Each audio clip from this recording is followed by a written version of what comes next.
días. Buenos días. Bueno, mi nombre es Luis Fernando Rivera. Soy parte del equipo de la empresa Restaura Conservación Inmueble. Yo fungí aquí como superintendente. En el año 2020 fue cuando ya nos asignaron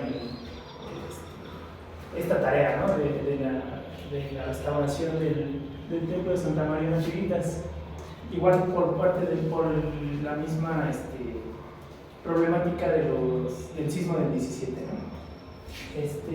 Tiempo atrás estuvimos trabajando, se hicieron algunas visitas, en ese inter el mismo templo y la gente que vivía aquí pues trató de darle como mantenimiento, ¿no?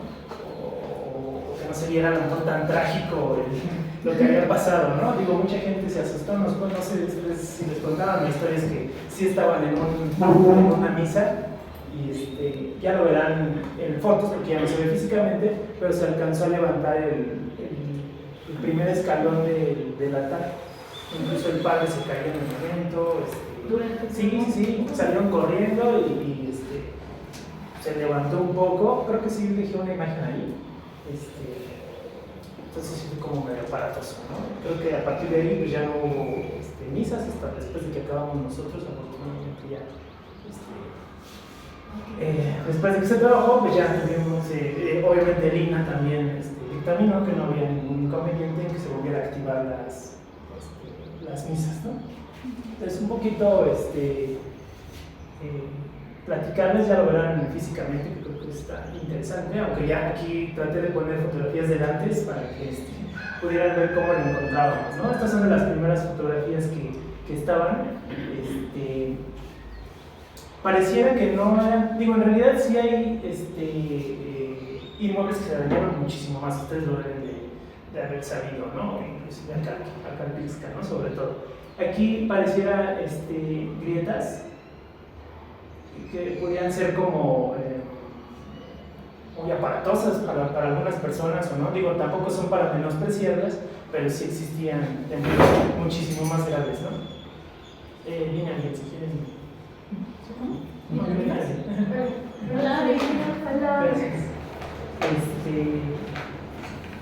Aquí una de las características, que de hecho como muchos inmuebles, en realidad fueron grietas o daños que ya existían antes, ¿no? Y que más bien se vieron reflejados o se volvieron a salir a la luz a partir del templo, ¿no? Inclusive, aquí ya lo verán también, hay daños que existían, desconocemos si en el 85 o en otro, que repararon y que se volvieron a dañar, ¿no? No solo que se quedaron y crecieron, sino que se volvieron a dañar por una mala intervención no intencionada, ¿no? Más bien a lo mejor por el desconocimiento de la emergencia, trajeron a alguien y pues no era la manera correcta en la que debería de atenderse, ¿no? Pero bueno, así cuando llegamos, donde más se vio daños fue sobre todo en el campanario, que de hecho pasó en muchos templos, ¿no? Por las características del sismo, tanto los campanarios como las zonas aledañas. Por la parte de atrás también se ven unas grietas, por atrás del campanario fueron donde se realizaron más daños, ¿no? Aquí es el campanario, perdón, aunque no sufrió tampoco daños, hubo mucha desprendimiento de juntas, ¿no? Los movimientos que se crearon hicieron que se abrieran mucho las juntas. Aquí en y en los más adelantes, creo que más bien lo que se determinó es que el principal problema que derivó en que se causara todavía un poquito más de daño son precisamente esas intervenciones que se han hecho, ¿no? Que siempre no nos hemos cansado de decir que no son de mala fe, pero son con el desconocimiento del usuario, del padre, de la gente que está aquí, ¿no?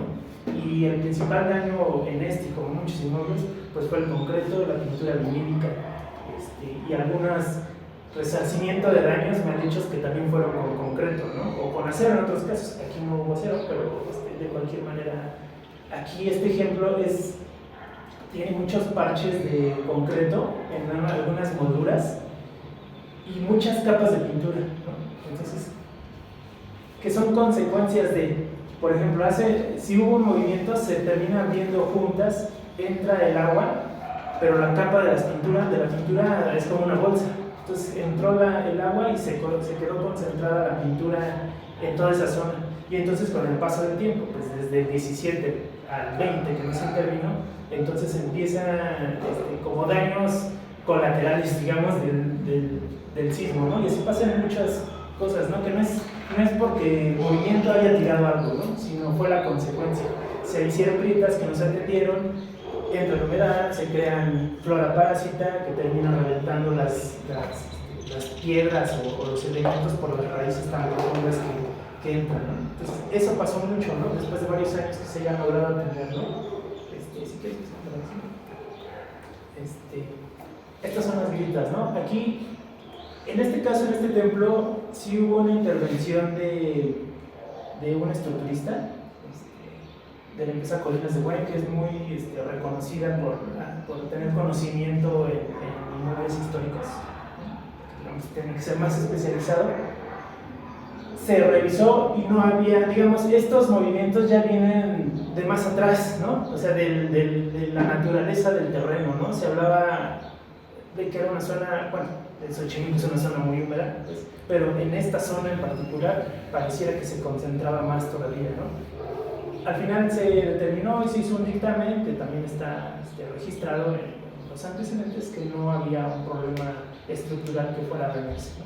Solo era volver a resarcir esos daños que probablemente pudieran reflejarse en algún futuro o en un sismo mucho más grande, pero ya no son provocados por ese sismo, ¿no? Ya es la naturaleza del terreno y la ubicación del templo, ¿no? Y esos daños, de aquí por ejemplo, ya lo verán allá, se abrió por el sismo, pero en realidad es una losa de concreto. Entonces son esas intervenciones que les comentamos, son agregados, hicieron una capilla lateral moderna, que lo terminaron haciendo de concreto, y al final pues... ¿Las laterales? Sí, unas, otras no. Esta, ahorita les explico cuál es.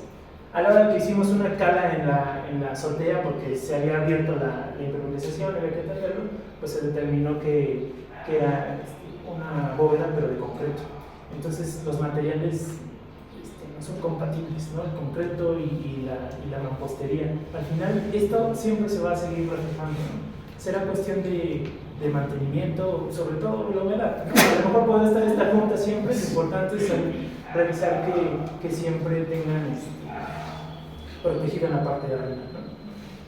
Este es el ejemplo que les doy más bien, esto es lo que pasó con el escalón del presbiterio. Se levantó las placas de granito, y cuenta el padre que pues, salió corriendo, y yo creo que en ese momento fue cuando se levantó y se terminó tropezando, ¿no? Una vez que abrimos creo que ahí tengo nosotros más adelante, les enseño cómo pareciera, como en muchas iglesias de esta época, pues que se van haciendo por partes, ¿no? Pareciera que fue una capilla abierta primero y hay una junta constructiva aquí con unos escalones en cantera, ¿no? Posteriormente pues ya fue creciendo, ¿no? Y saqué otros daños, ¿no? Que se alcanzan a ver. Que aunque no son tan perceptibles o tan impactantes, pues sí hubo daños en varias partes del inmueble, ¿no? Puedes pasarla. Y aquí está, ¿no? Estas son como las consecuencias dos tipos de consecuencias, ¿no? Una es, en algún punto decidieron tapar pintura decorativa que tenía el templo. Por X razón, no sabemos en qué año, pero bueno, ahí está, decidieron hacer esa intervención. Aquí el problema es que fue con pintura vinílica, ¿no? Entonces se vuelve a crear lo mismo. Digo, aparte de que se haya hecho el daño a la decoración, pasó eso, arriba, por los movimientos, por el mantenimiento, entró humedad, pues se quedó la humedad en la bóveda y no respiró, ¿no? Y eso pasó, entonces se hacen estas bolsas todavía de más humedad que se concentran hasta que obviamente ya dan digamos, y es cuando se empiezan a abrir, pero pues también ya se empieza a lastimar la argamasa o el material con que hayan hecho, o las yeserías también lo verán ahí. Aquí es importante que no solo fuimos nosotros, comentarles, no solo fuimos nosotros como empresa de restauración inmueble. Digo, aunque también nosotros manejamos el área del bien mueble, el instituto decidió que venía también un especialista en bienes muebles y que sobre todo se dedicó a proteger las yeserías que tienen dorado, tienen pintura, y de hecho más adelante, como está ahí, con la barbería abajo hay una pintura que se logró rescatar afortunadamente, ¿no? Si quieres pasar. Este es un poquito también, ¿no? Afortunadamente pudimos atender, aunque es muy puntual el programa para atender los daños de sismo, hubo manera de hacerlo eficiente, el recurso, y poder atacar unas cosas que les mencionaba, ¿no? Que son consecuencia de o daños colaterales. En este caso, hay dos cosas muy importantes que le han hecho un poco de daño al inmueble, ¿no? La cuestión de la humedad del exterior al interior. Muchas veces se da tanto por mantenimiento, si ustedes ven ya la argamasa, la cal, donde se junta todo esto, está muy perdida, por falta de mantenimiento, o principalmente porque todos estos inmuebles en realidad deben de ir recubiertos de aplanado. Es muy raro que pasara que de origen tuviera que ser aparente, ¿no? Digo, al final hubo hace mucho tiempo modas o la tendencia de quitarle los aplanados, y unos pues pareciera que ya no son lo mismo si se los vuelve a poner, ¿no? Pero al final sí son daños, ¿no? Sí complica o provoca que pueda haber daños mucho más fácil, ¿no? Y aquí, digamos, es tan extremo, es, digamos, por ejemplo, el mismo muro, ¿no? No exactamente una foto, pero es el mismo tema. Por el exterior quedó tan expuesto el muro de mampostería y cal que con el tiempo, el mantenimiento se ha degradado muchísimo, y pues la muestra está en que empieza a crecer la microflora, la flora parásita, que entra la humedad, que se empieza a disgregar todo esto, y es mucho más fácil que entre al interior de los muros. En el ideal, diría uno, o más bien lo lógico es que, bueno, entró, pero pues va a seguir saliendo, está respirando el muro. El problema es que por el interior decidieron ponerle un recubrimiento de granito. Entonces, digamos, está así de extremo, ¿no? O sea, de un lado entra demasiado, chupa tanto, por decirlo, los muros, el agua, pero ahí se queda, no logra como cruzar o que haya una circulación, ¿no? Entonces estamos creando aquí una capa totalmente sellada, donde lo que estamos provocando es que era un templo con demasiada humedad, ¿no? Cuando nosotros llegamos ahí, digo, también cuando dejas de usar el inmueble se empieza como a deteriorar más, ¿no? Pero se sentía demasiada humedad en el inmueble, y el mismo padre nos dijo, es un inmueble muy húmedo, ¿no? Pero esta era una de las consecuencias, ¿no? Entra aquí, se queda, y todo no solo aquí abajo, en el piso, digo, esto ya no lo podemos cambiar, en el ideal se debería de cambiar, también es granito, digamos, estamos sellando totalmente el templo, sin embargo está absorbiendo por el exterior, ¿no? Aquí tienes granito que no te deja transpirar, aquí tienes granito que no te deja transpirar, y luego vienen muros de concreto que tampoco te dejan transpirar, y luego viene pintura vinílica, ¿no? Digamos, estamos totalmente sellando, pero está permitiendo por el exterior que el muro siga absorbiendo, ¿no? Entonces, por eso es un inmueble todavía que va a seguir absorbiendo, porque es una zona muy húmeda, agua, ¿no? Así que la pasamos, ¿no? Aquí un poquito lo estoy pasando ya, aparte como de los preliminares que hicimos, ¿no? El principal, muchas veces los mismos, sobre todo en aplanados de concreto, también se empiezan a hacer muchas grietas, y a lo mejor no se quedan en aplanados, ¿no? Aquí es donde hacemos las calas para retirar los aplanados, en este caso mucho concreto había en este templo, y verificar que la grieta sea o superficial, puede ser por un aplanado o una junta, o de verdad una separación de la mampostería, ¿no? Aquí se hizo ese tipo de calas, y pues empieza principalmente por el retiro de la hierba, ¿no? De la flora. Aquí está, esta grieta de aquí es la que teníamos, las que le había mostrado de este lado, ¿no? Digamos, son como las principales consolidaciones que tenemos que hacer antes de llegar a los pasos que ya son los recubrimientos, aplanados, digamos, intervenir ya el tema estructural, que es lo más importante, ¿no? Las más graves que se encontraron fueron en las fachadas, y en las bóvedas, que ya lo verán más adelante, ¿no? Este es un poquito aquí los daños. Aquí había una grieta también, que es la que yo le decía, la que les mencionaba por la parte de atrás, ¿no? Que al final pues el movimiento hizo que se separara, por decirlo así, por instantes, porque no se hizo un estudio topográfico y estaba en su posición normal, digamos, ¿no? Sino ya fue como el movimiento. Arquitecto, usted al principio habló que las características del sismo provocaron que se dañara Sí. el tipo de daño. ¿Nos puede repetir las características de ese sismo del 2017? Sí, a lo mejor yo no tengo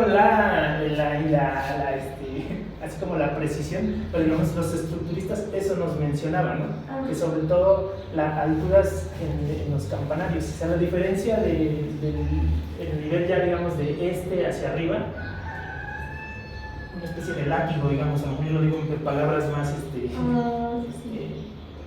no técnicas, pues, pero sino ese tipo de movimientos hizo que, así que como nos explicaba, como antena de coche, ¿no? O sea, al final la vibración seguía más sobre el elemento que estaba más alto que el resto de todo el inmueble, ¿no? ¿Puedo complementar? Sí, claro. Es que también nos han comentado que justamente el suelo de aquí de Xochimilco, al momento de que se ha extraído tanta agua y como que el mismo suelo es el que ha propiciado como los hundimientos de los templos, y que por eso al momento de que llega este sismo, como que si se fijan todos sentimos como primero un jalón hacia abajo, ¿no? Con mucha la magnitud, que empezó primero como así y luego ya se estabilizó, pero que el mismo suelo es lo que provocó tantos daños en los templos, además de lo que mencionaba el arquitecto del mantenimiento y todas esas cosas que no han pasado, pero que eso fue lo que también generó tantos daños, particularmente en esta zona, el suelo, ¿no? ¿Quieres decir? Pero también dicen que las torres campanarios fueron ya mucho después de haber hecho las iglesias. Sí, claro, O sea, siempre son de los... aparte. Ajá, exactamente. ¿Qué es lo que les decía ya de las etapas? Están separadas. Algunas empezaron solo con el presbiterio, ¿no? Donde eran capillas abiertas, y después se van extendiendo a uno, dos más bóvedas, ¿no? Y al final, casi siempre estaban las torres campanario, e inclusive después de que estaban las torres campanario deciden hacerlas más altas, ¿no? Y esos son los problemas que se presentan en Acalpixca, ¿no? Y luego que están más altas deciden ponerle una campana más grande o más campanas y más grande, y eso es el daño que pasó en Acalpixca, ¿no? Pero digamos, ese es otro tema. Gracias. Y sí, efectivamente, como dice Adriana, y pues sí, la lógica de que está tan endeble, digamos, el terreno por lugar, y la diferencia al final en peso, porque si es más alto, pues hay más peso, pues eso hace que se desfase, digamos, del resto del inmueble, ¿no? Que es lo que pasa normalmente. Como les mencioné aquí, afortunadamente no hubo mayor daño más que el movimiento natural de este tipo de inmuebles, ¿no? Que eso es importante mencionar de la mampostería, que al final es natural que haya pasado eso, ¿no? A lo mejor ya cuando hubo colapsos o desplomes o algo así, pero si no, cada mampostería es una articulación del inmueble, ¿no? Que son como las bondades de este tipo de edificios, ¿no? No son nada rígidos, ¿no? O sea, son para eso. Y si se reflejaron grietas, normalmente son sobre las juntas, ya lo verán ahí, no sobre la piedra. Hay veces que sí se revientan la piedra, ¿no? Y quiere decir que fue algo más estructural, pero si se está moviendo, si se separaron algunas juntas, pues en realidad está funcionando como debe ser estos inmuebles, ¿no? Es su articulación, ¿no? Entonces, digamos, reaccionó bien el inmueble. Bueno, aquí que sepan que hubo oportunidad de trabajar a mucho detalle el campanario, ¿no? Ustedes ya lo están viendo físicamente. Lo mismo, ¿no? Aquí se hicieron algunas escalas y hay pintura, aunque no decorativa, pues sí, a la cal. La blanca es la vinílica, ¿no? Ya no estaba la cruz, pero hubo oportunidad de reproducirla, ¿no? Tanto con fotografías como con las fotografías nos dimos cuenta que era igual a la que está en la fachada principal, en el remate. Entonces se pudo reproducir. Y pues de ahí empiezan trabajos de remoldeos, de reintegración de molduras que son con tabique, con muchos tipos de tabique, no solo son ladrillo, tabique, cuarterón, tabiques mucho más de los que se hacían antes, digamos que son mucho más grandes. Entonces, digamos, fue un trabajo mucho más minucioso. Una vez de haber atendido las grietas, es cuando empezamos a trabajar estos elementos, ¿no? Cuestiones estructurales que son las inyecciones de las grietas. Esta es una de las grietas que están cercanas al campanario. Se hace en el proceso de la consolidación, como se las mostré en las otras. Este sería el otro lado del campanario. Y la parte de las inyecciones, ¿no? Que se hacen igual todos con los mismos materiales con lo que está hecho, ¿no? Digo, con algunos beneficios de la tecnología, pero regresándolo con sus materiales originales, ¿no? Estas inyecciones son con su base en cal, ¿no? Y así es como deben funcionar, que son muchas de las que nos encontramos, ahorita se lo enseñé, que sí lo decidieron intervenir, pero con cemento. Entonces estamos haciendo lo mismo, materiales no compatibles que terminan volviendo a separar los elementos o los daños, no está funcionando de nada. ¿Sí? Aquí, entonces lo correcto es cal y arena. Sí, cal y arena. Cal y arena, el cemento no. No. Por lo mismo, no es compatible y se va a volver a desprender. Sí, son perdón. Como te lo mencionaba, la cal es mucho más tal cual flexible, ¿no? El concreto se vuelve muy rígido y entonces esa incompatibilidad hace precisamente que pueda seguir existiendo daños, ¿no? La resistencia es mayor cal y arena que el concreto, que el cemento. No, ni siquiera es como el tema de la resistencia, es un poquito precisamente porque no son tan rígidos un inmueble así, que todo eso que tú estás viendo es pura cal, es en realidad, por decirlo así, flexible, ¿no? Y así es como funciona, son unos muros de a 1 metro, por decirlo así, ¿no? O sea, tienen mucho movimiento, muchas articulaciones que hacen que por su proporción o su forma no existan daños, o sea, muy maleable, digamos, en ese aspecto, ¿no? Y crearle un elemento muy rígido, digo, hay templos que han sido mucho más agresivamente intervenidos, ¿no? Les ponen traves o columnas y eso, esos son los principales daños que se provocan porque de un elemento tan flexible, por decirlo así, y que haya algo tan rígido, es como esa incompatibilidad que hace que pueda existir esos daños principalmente, ¿no? O sea, la estructura cristalina de la cal es propicia para Sí, claro. ser flexible. Sí. Gracias. Muchas gracias. ¿No? ¿De qué? Aquí es un poquito lo que les mostraba. Tuvimos la intervención de la empresa de bienes muebles, porque aunque la prioridad es la estructura, no debemos hacer a un lado la parte de conservación de los elementos importantes históricos, ¿no? En este caso, estas molduras estaban totalmente separadas, ¿no? Se alcanza a ver ahí un poquito la sombra. Vino la restauradora y se hacen trabajos preliminares de protección para poder atacar la parte sin sacrificar. Es un punto muy delgado entre la prioridad que es lo estructural por la seguridad de todos y del inmueble, pero también la conservación de todos estos elementos, ¿no? Hay veces que es necesario hacer un trabajo de desmontar, registrar, embalar y todo para hacer alguna grieta y luego todo el proceso para regresarlo, ¿no? Pero con la prioridad estructural y de conservación de todos estos elementos, ¿no? Si quieres. Este tipo de grietas son las que ya existían, pero decidieron tapar, ¿no? Les digo, no de manera malintencionada, es como, pues bueno, vamos a que no se vea tanto, ¿no? Y ya que entramos es como nosotros tenemos que hacer unas calas, inclusive por lo mismo que les mencioné, hubo la oportunidad de cambiar todos los aplanados, todos, porque todos eran de concreto. Entonces, digamos, este templo, la verdad, se pudo intervenir integralmente, ¿no? Digo, hay muchas cosas por hacerle, ¿no? Pero afortunadamente se pudieron resarcir varios temas que le causaban daño, ¿no? Aquí es un poquito la técnica para hacer la consolidación de las grietas, ¿no? Si alcanzan a ver, se hacen, es digamos un principio muy sencillo. Si tú tienes un recorrido de una grieta que se formó, lo que debes hacer es volver a integrar con sus mismos materiales, tanto la piedra como la cal. Digo, ya siendo más precisos, puede ser piedra volcánica, tesontle, cantera, a veces mixta y puede venir con otro tipo de materiales, ¿no? En este caso sí es con mucho tesontle y se recupera un tesontle. Lo que hace uno aquí es cortar tal cual el recorrido de las grietas, ¿no? Entonces se crean digamos, especie de cortes a 60, 80 centímetros, como te vaya dando la forma irregular de la mampostería, con elementos muchísimo más grandes de tesontle. Y después se hace el proceso que se vio en la otra foto, donde se ponen unos puertos para hacer la inyección, para asegurarnos que el material llegue hasta el fondo. Ese es como el principio general de la intervención de las grietas y no necesita más, ¿no? Nada más como comentario, hay veces que por desconocimiento creen que se necesita poner hasta acero. Hemos visto muchas veces intervenciones donde ponen una especie de grapas, ¿no?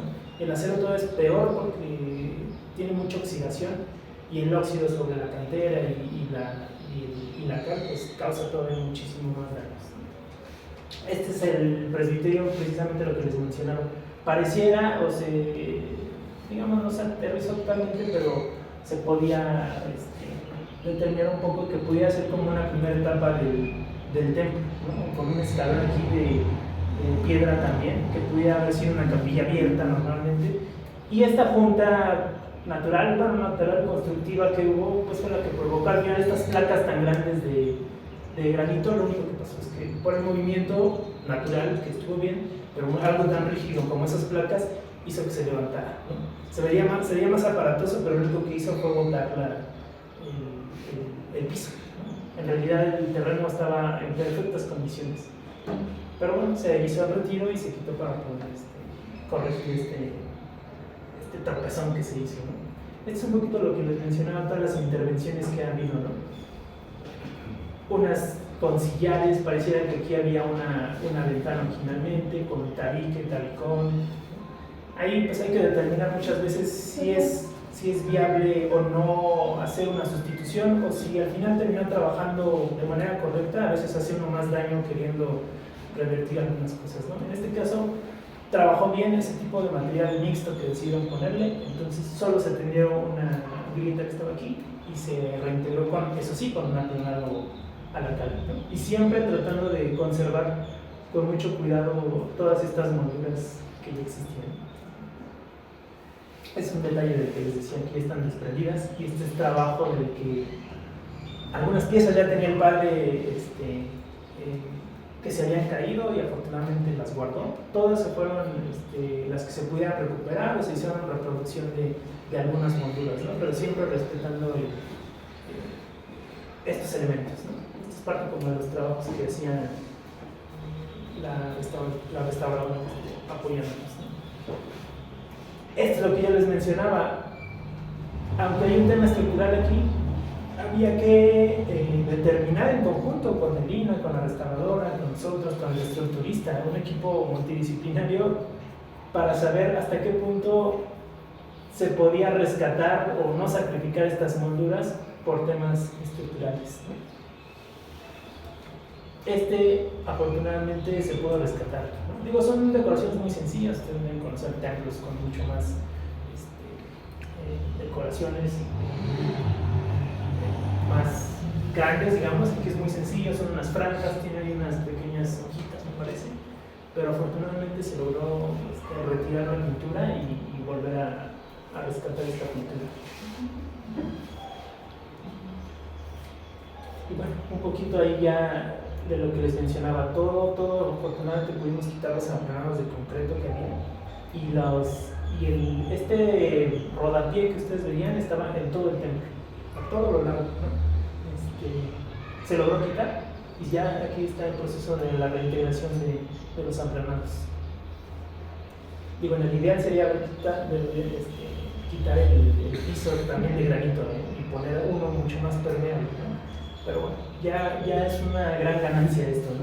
Y temas ya más minuciosos, ¿no? De hacer todas estas molduras que con el tiempo, la humedad, la pintura se van perdiendo.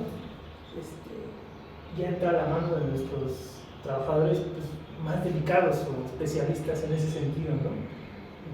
Que ya es hacer este tipo de molduras, remoldeando o con piezas en este caso, que están hechas de tabique. Sí. Aquí un poquito ya el color que también ustedes ven saberlo, no es decisión nada más de la empresa o de una persona, ¿no? Viene una paleta que ya tiene el INAH, se hace un estudio o con fotografías, estudio histórico por la paleta de su temporalidad, y se hace un muestrario en el que en conjunto también se determina qué color se ocupa en la pintura. ¿Qué es pintura de cal? Es exactamente lo mismo, retirar ya todo lo plástico, rígido, concreto. Aquí este punto es bien importante, también son de los pocos inmuebles que tienen todavía su técnica, no es la original, pero me preocupa la técnica de la impermeabilización con acabado bruñido en cal, ¿no? Es tal cual cal también, todos es así, pero aquí la diferencia del bruñido es que la técnica es tal cual apretar el producto para poder sellarlo, ¿no? Es tan apretado, se hace con algún tipo de piedra. Actualmente ha funcionado y nosotros así lo hacemos por la forma que tiene, con botellas de vidrio. En este caso es hasta la cerveza Barrilito, no sé si lo ubican. Funciona bastante bien, ¿no? Por la forma que tiene, que no es ni redonda ni totalmente recta, hace que se pueda trabajar como bastante bien, porque es un trabajo largo y cansado de los trabajadores. De una vez que digamos, es como si fuera una aplanada, su principio, pero lo más importante es el trabajo del bruñido, que es el que se hace ya con estos materiales, y es estar presionando y presionando uniformemente para que no se vean cortes hasta dejarlo totalmente sellado, ¿no? Y muchas veces puede llegar al punto donde parece de verdad que tiene hasta barniz, ¿no? De tanto que se talló, se termina puliendo, ¿no? Y eso es una impermeabilización que se utilizaba mucho en estos tiempos, ¿no? Tiene muchísimas grietas, el que tiene, a la distancia pareciera que no, pero pues todas estas fisuras y grietas pues sí provocaban que se filtrara. Entonces se hicieron calas y al final se empieza a botar todas esas capas del entortado que tiene, ¿no? Lo cual sí significaba que era necesario reintegrar otra vez la técnica. Y aquí está, ¿no? Digamos, es como si fuera un aplanado y luego se empieza a poner un aplanado fino, por decirlo. No sé si más adelante, pues, creo que ya no lo puse.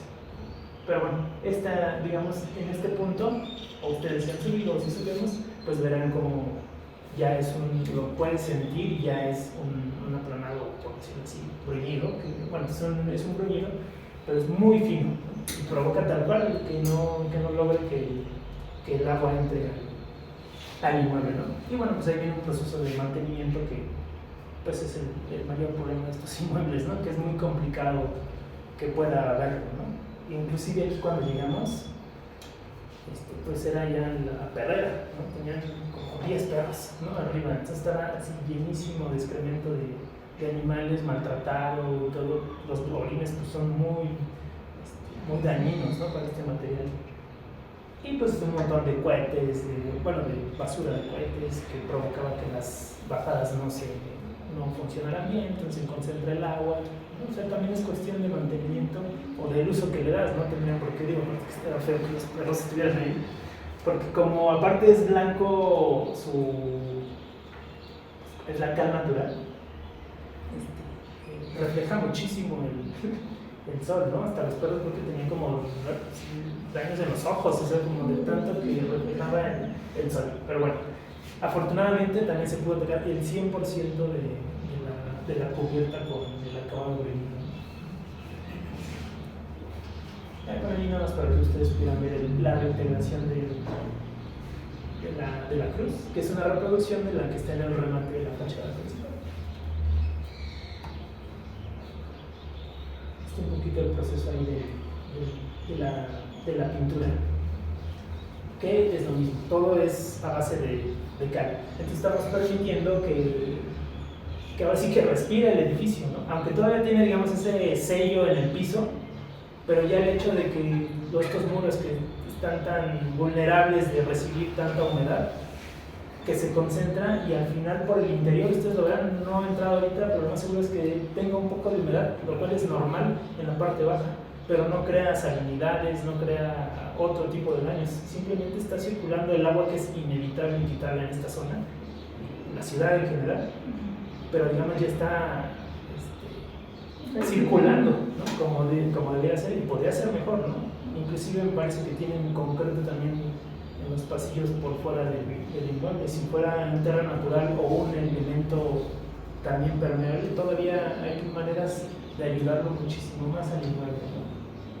Yo creo que ya la última es un poquito de cómo quedó, ¿no? Ya todo el material ya es el grafito de cal, la pintura de cal, que se determinó en colores en conjunto con melina, ¿no? Y la reintegración que se pudo hacer de cosas que eran consecuencia de mantenimiento o sí del sismo, pero no tan directos, y afortunadamente se pudieron atender de manera casi integral, ¿no? Porque todavía hay muchas cosas por hacer en este tipo de inmuebles y sobre todo pues el mantenimiento, ¿no? Que es súper importante.